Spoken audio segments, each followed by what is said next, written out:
Dear student, अपने पिछले 3 video के अंदर ध्रुवित प्रकाश प्राप्त करने की विधियों का वर्णन कर रहे थे, जिसमें अपने एक विधि द्विअपवर्तन विधि करवाई थी। इस विधि के सिद्धांत पर आधारित एक प्रकाशीय युक्ति है जिसे अपने निकोल प्रिज्म कहते हैं, और इस निकोल प्रिज्म का अपने इस वीडियो के अंदर वर्णन करेंगे। 1828 के अंदर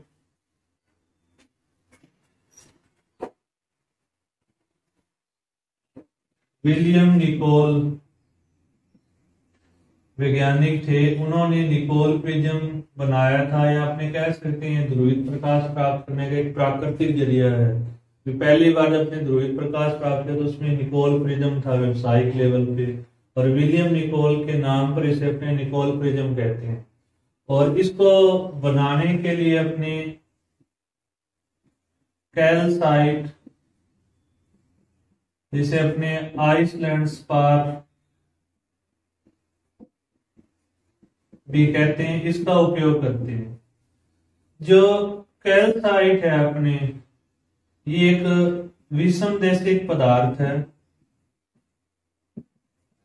या आप कह सकते हैं अनिसोट्रोपिक है। अपने जब इसके ऊपर अपने अध्रुवित प्रकाश को आपतित करते हैं तो उस अध्रुवित प्रकाश को ये 2 भागों में बांट देता है, एक ई किरण और दूसरी अपनी ओ किरण होती है। कारण ये होता है कि विषमदैशिक पदार्थ के जो भौतिक गुण है भिन्न भिन्न दिशाओं के अंदर भिन्न भिन्न होते हैं। जब सामान्य प्रकाश इसके ऊपर आपतित होगा तो वो 2 भागों में बटेगा, और दोनों किरणों के कंपन एक दूसरे के लंबवत होंगे। ए किरण के कंपन कागज के तल में होते हैं, और ओ किरण के जो कंपन है वो कागज के तल के लंबवत होते हैं, और इनका वेग भिन्न भिन्न होगा। या तो ओ किरण का वेग ई से ज्यादा होता है। इस प्रकार के क्रिस्टल तो अपने धनात्मक क्रिस्टल कहलाते हैं। जैसे अपने उदाहरण लें तो क्वार्ट्ज, और कुछ क्रिस्टलों के अंदर ओ का वेग ई से कम होता है तो इन्हें अपने ऋणात्मक क्रिस्टल बोलते हैं, जैसे अपने कैल्साइट है। तो वेगों से संबंधित इस अध्ययन को अपने बोलते हैं बायर्ड फ्रिंजेस। तो जो निकोल प्रिज्म है वो बायर्ड फ्रिंजेस के मेथड पे काम करता है। इसमें अपवर्तनांक एक ही प्रकाश के लिए इन किरणों का अपने गए जो अपवर्तनांक है वो अलग अलग आएगा। तो इस प्रकार वेगों से संबंधित जो अध्ययन है वो बायर्ड फ्रिंजेस होता है। अब जो निकोल प्रिज्म अपने बनाते हैं तो इसमें इसकी जो लंबाई है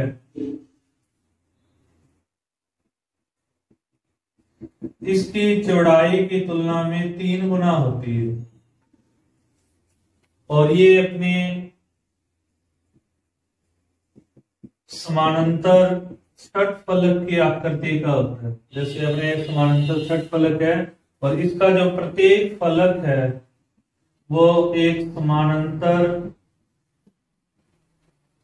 चतुर्भुज होता है, और उसमें जो अपने पास ये कोण है इसके वो 71 डिग्री और 109 डिग्री होते हैं। जैसे इस फलक का कोण 71 डिग्री है, इस फलक का कोण 109 डिग्री है, लेकिन इनको घिसकर ये वाला जो कोण है 71 की जगह तो 68 डिग्री का बना दिया जाता है, इसको कम कर दिया जाता है।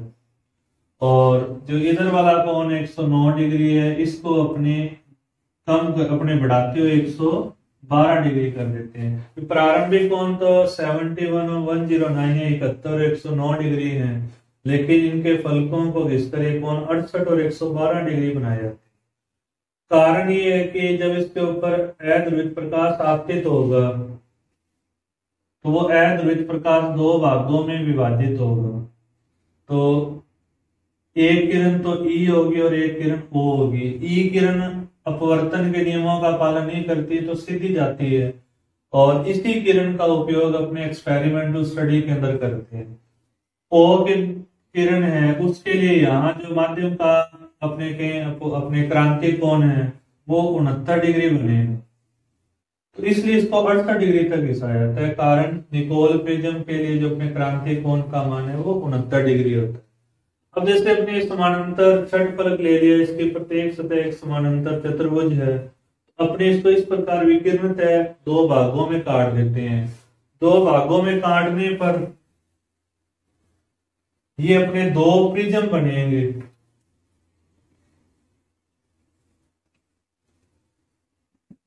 जैसे एक प्रिज्म तो ये हो गया अपने,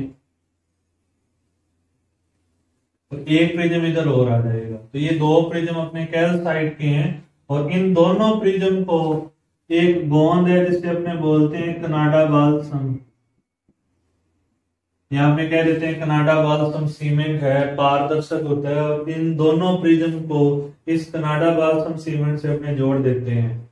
तो कैल्साइट के टुकड़ों को समानांतर षटफल आकृति के टुकड़े को दो प्रिज्म में काटकर उनके मध्य कनाडा बाल्सम पारदर्शक सीमेंट लगाने पर जो व्यवस्था अपने को प्राप्त होती है इसे अपने निकोल प्रिज्म कहते हैं।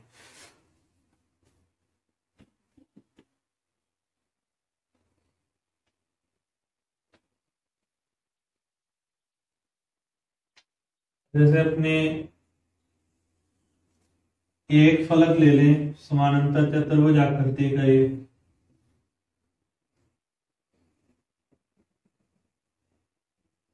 पहले ये कोण अपने 71 डिग्री था, इसे कम करके 68 डिग्री कर दिया।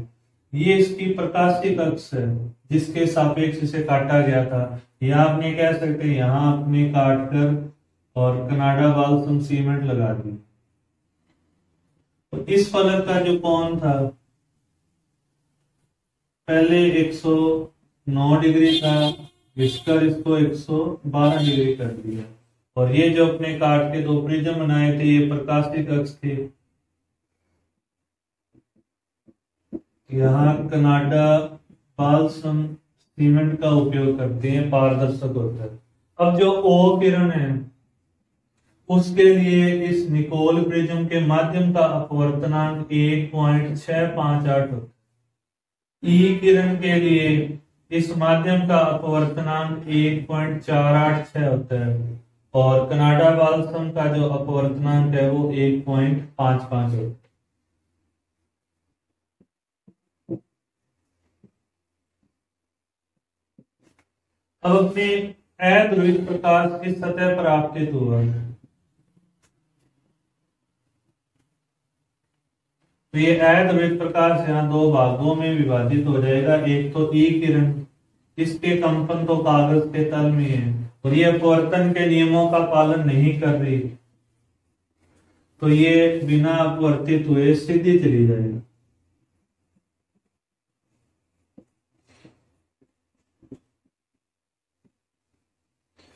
दूसरी अपनी ओ किरण वो अभिलंब की ओर झुकेगी, इसके कंपन कागज के तल के लंबवत हैं। जब ये ओ किरण इस अंतरा पृष्ठ पे टकराएगी, कनाडा बाल्सम और कैल्साइट का जो पृष्ठ है यहाँ टकराएगी, इसका जो ये वाला कोण है वो क्रांति कोण से अधिक हो जाएगा। अभी आपने बोला था कि जैसे 68 डिग्री है, तो इस सिस्टम के लिए या अपने निकाय के लिए जो क्रांति कोण है वो 69 डिग्री होता है। तो ये आपतन कोण है वो 69 डिग्री से ज्यादा होगा, तो इस ओ किरण का यहाँ पूर्ण आंतरिक परावर्तन हो जाएगा। पूर्ण आंतरिक परावर्तन इसलिए कि ओ किरण का अपवर्तनांक कनाडा बाल्सम से ज्यादा है। तो जब प्रकाश किरण सघन से विरल माध्यम की ओर जा रही है, सघन माध्यम है अपने और ये विरल माध्यम है, तो जब वो सघन से विरल माध्यम की ओर जाएगी और उसके आपतन कोण का मान क्रांति कोण से ज्यादा होगा तो उसका पूर्ण आंतरिक परावर्तन होगा। तो ये इस किरण इस सतह से पूर्ण आंतरिक परावर्तन से इस ओर आ जाएगी। तो ये अपने निकोल प्रिज्म की कार्यविधि थी। जैसे अध्रुवित प्रकाश को आपतित किया, द्वि अपवर्तन हुआ, ई किरण अपवर्तन के नियमों का पालन नहीं कर रही, वो सीधी चली जाएगी। लेकिन ओ किरण जो अपने पास है वो अभिलंब की ओर झुकेगी। कैल्साइट कनाडा बाल्सम के अंतरा पृष्ठ पर वो क्रांति कोण से अधिक कोण पर आपतित होगी। ये सघन से विरल माध्यम की ओर जा रही है, तो इसका पूर्ण आंतरिक परावर्तन होगा, तो इस ओर मुड़ेगी। लेकिन एक बार इसका यहाँ अपवर्तन फिर हो जाएगा। तो इसलिए जब अपने ध्रुवित प्रकाश प्राप्त करना है और ध्रुवक और विश्लेषक के रूप में अपने इसका निकोल प्रिज्म का उपयोग करते हैं, तो ई किरण का ज्यादा यूज किया जाता है, ओ का कम यूज करते हैं। कारण ई किरण बिना अपवर्तित हुए सीधी जा रही है। कनाडा बालसम 1828 में अपने सॉरी जो निकोल प्रिज्म था इसका निर्माण 1828 में हुआ। लेकिन मौजूदा समय में अगर अपने व्यवसायिक देखते हैं ध्रुवित प्रकाश प्राप्त करने के लिए या तो पोलेराइड का उपयोग होता है या ग्लान थॉमसन प्रिज्म का उपयोग ज्यादा होता है। जैसे पोलराइड तो अपने सिलेबस में था, इसको पिछले वीडियो में अपने बताया था, लेकिन ये अपने सिलेबस में नहीं है।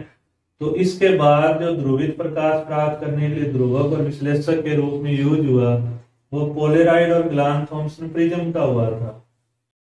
अभी अपने निकोल प्रिज्म की कार्य विधि और बनावट के बारे में बताया और अपने बोला कि उससे जो अपने को प्रकाश प्राप्त होता है वो ध्रुवित होगा और ध्रुवित प्रकाश के विश्लेषण के लिए अपने विश्लेषक का उपयोग करते हैं। अब मेल्स ने ध्रुवक और विश्लेषक से गुजरने वाले प्रकाश की तीव्रता के बारे में एक नियम दिया जिसे अपने मेल्स का नियम कहते हैं। जैसे अपने कहे कि ये ध्रुवक और ये विश्लेषक है और इनकी दोनों के अक्षों के बीच में कोण थीटा है, तो मेल्स के अनुसार जो अपने को यहाँ प्रकाश प्राप्त होगा उसकी जो तीव्रता है वो ध्रुवक और विश्लेषक की जो अक्ष के मध्य कोण है इसकी कोज्या के वर्ग के समानुपाती हो। जैसे अपने कथन लिखते हैं जब अध्रुवित प्रकाश ध्रुवक तथा विश्लेषक दोनों से पारगमित होता है तो निर्गत प्रकाश की तीव्रता ध्रुवक व विश्लेषक की अक्षों के मध्य कोण के कोज्या यानी कोस थीटा को अपने कोज्या, टेन थीटा को स्पर्श ज्या और साइन थीटा को ज्या बोलते हैं। तो कोज्या के वर्ग के समानुपाती होती है। इस समानुपाती चिन्ह को अपने हटाएं तो यहाँ I0 लिखते हैं। ये I0 प्रकाश की अधिकतम तीव्रता है। यदि ध्रुवक और विश्लेषक की अक्ष के मध्य कोण 0 डिग्री है उस स्थिति में cos 0 का मान 1 तो I का मान अपने I0 आएगा और ये अधिकतम होगा। तो अपने कह सकते हैं जब ध्रुवक और विश्लेषक एक समानांतर है एक दूसरे के उस स्थिति में अपने को प्राप्त ध्रुवित प्रकाश की तीव्रता अधिकतम होगी। इसी प्रकार अगर ध्रुवक और विश्लेषक के अक्ष के मध्य कोण 90 डिग्री है, ये दोनों लंबवत हैं, यहाँ आपने कह सकते हैं क्रोसित व्यवस्था है ये अपने, तो उस स्थिति में cos 90 का मान 0 और तीव्रता भी अपनी 0 होगी और ये न्यूनतम होगी। तो ये अपने मेल्स का नियम है। अपने तो दो ही कोण ले लिए जैसे 0 और 90। अगर विश्लेषक एक पूरा चक्कर घुमाते हैं तो 0 से 360 डिग्री तक अगर अपने देखते हैं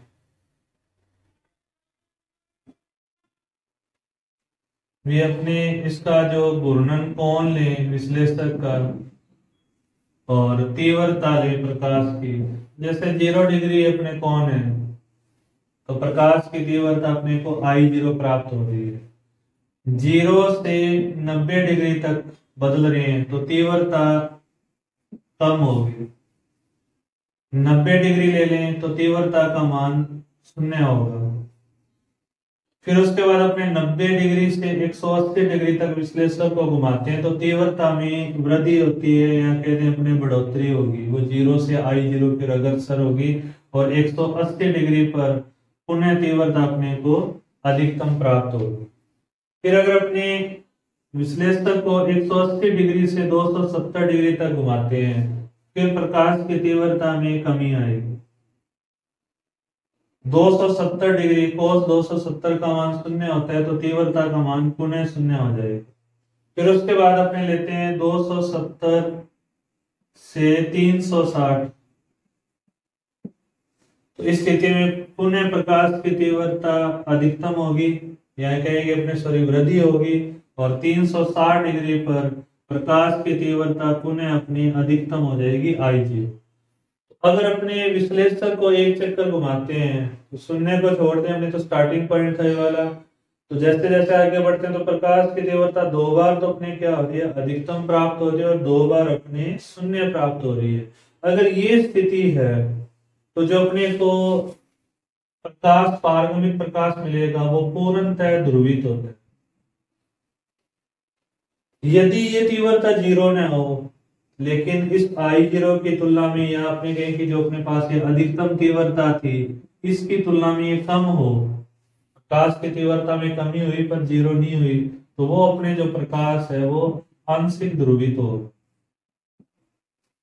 और प्रत्येक स्थिति में अपने को I0 तीव्रता ही मिल रही है, अधिकतम ही मिल रही है, प्रकाश की तीव्रता में कोई बदलाव नहीं आ रहा, तो उस समय जो अपने को प्रकाश मिलेगा वो अध्रुवित प्रकाश होगा।